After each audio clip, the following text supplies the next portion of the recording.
জনপ্রতি ১০০ টাকা দিয়ে ঘুরে আসতে পারেন নারায়ণগঞ্জের এত সুন্দর একটি পার্ক থেকে। এই পার্কে বিভিন্ন রকমের রাইডস আছে, আর কি কি রাইডস এনজয় করেছি, কি কি খাওয়া দাওয়া করেছি সেটা নিয়ে থাকছে আজকের এই ভিডিও। হ্যালো সবাইকে, আমি চলে গিয়েছিলাম চৌরঙ্গী পার্কে। নারায়ণগঞ্জ থেকে যারা আসবেন চাষড়া থেকে কিন্তু কোনো মিশুক বা রিক্সাকে বললেই হচ্ছে আপনাদেরকে চৌরঙ্গী পার্কে নিয়ে আসবে। এটার এন্ট্রি ফ্রি হচ্ছে মাত্র ১০০ টাকা। পার্কের ভিতরে এত সুন্দর সুন্দর ফুলের বাগান ছিল, দেখতে খুব ভালো লাগতেছিল। ফুল যেখানে থাকে ফুলের সৌন্দর্য কিন্তু সেখানেই ফুটে ওঠে।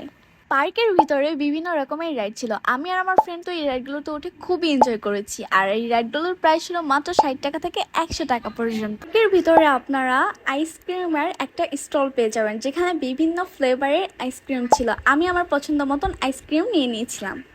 এখানে তোমরা সবাই বাম্পার কার এনজয় করতে পারবে, দেন সাথে আবার ইনডোর কিচেন ট্রাই করতে পারবে, বড় বা ছোট সবাই মিলে। প্রাইস শুরু মাত্র ৫০ টাকা থেকে ১০০ টাকা। জনপ্রতি ১০০ টাকা দিয়ে কিন্তু আপনারা স্পিড বোট এনজয় করতে পারেন আমার মতো।